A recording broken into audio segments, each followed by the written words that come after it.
Yeah, another Quasar Saber. Oh, there goes the V. Should have taped it in. I made another one for Guillaume because he asked me to make another one. Now, I was going to talk about this because this is a fun print, but then I realized this is April 5th.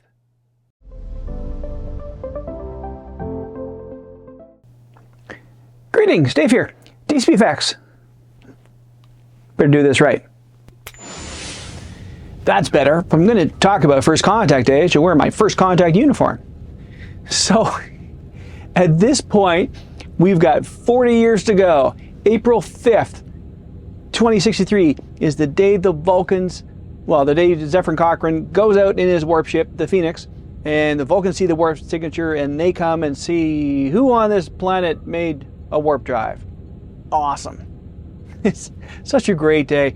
I'm a little concerned about the World War III is coming soon though, but I think, of course, who knows. A little concerned about that, but we'll get through it. So if we make it to First Contact Day, I will be 95 years old. So we'll see how that goes. I loved First Contact. I thought it was a great movie. Generations was okay. Like I really enjoyed TOS, but I was young. I was very young at the time, and then I enjoyed the movies. And then when Next Generation came out in '87, really enjoyed that. And then Generations came after the the end of the Next Generation.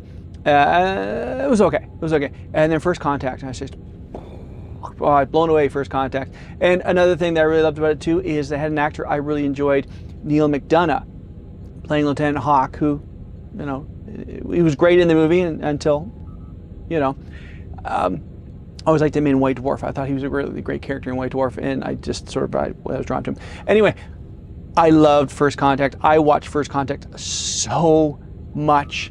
Yes, Mike goes, oh, here we go again, First Contact. And it's just such a great, enjoyable watch because it's a good story. It is sort of in the vein of Generations, where Captain Picard's this big badass guy, which he wasn't in the show.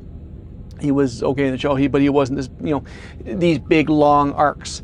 Like all the movies were like, it's Captain Picard to the rescue and all these things. And it wasn't quite, well, it wasn't as kosher for me as it could have been, but I understand, Patrick Stewart was the driving force behind Next Generation, so why not make him the lead? It's funny that First Contact, as I say, came out of two separate stories. They said, well, we have this and we have this. Let's mash them together. Because you can see you really do have two movies. You have the Borg on the ship, and then you have the warp story on the planet, and all these things come together. And I think they did a great job of bringing it together. And I think kudos to Frakes for directing it. He did a really good job of it. So to everyone out there in the Trek universe, all my fellow Trekkers, happy First Contact Day. I hope you all have a great one. Live long and prosper. Well, it's funny. A lot of my family, in fact, even apparently in the first of the Abrams Star Trek movies, Quinto couldn't. So when you see him, someone's behind him right here because he's like out of frame when it's being filmed, right? And they hold his fingers this way, and he comes up, and even he's just kind of like this. He can't do it. Whereas I can just, you do enough coin tricks, you learn pretty good to do that. But yeah, live long and prosper. And here's hoping the next 40 years bring us what they said we're going to get. I don't think it's gospel, but it'd be interesting to see if we actually were to get something like that in the next 40 years. Here, fingers crossed.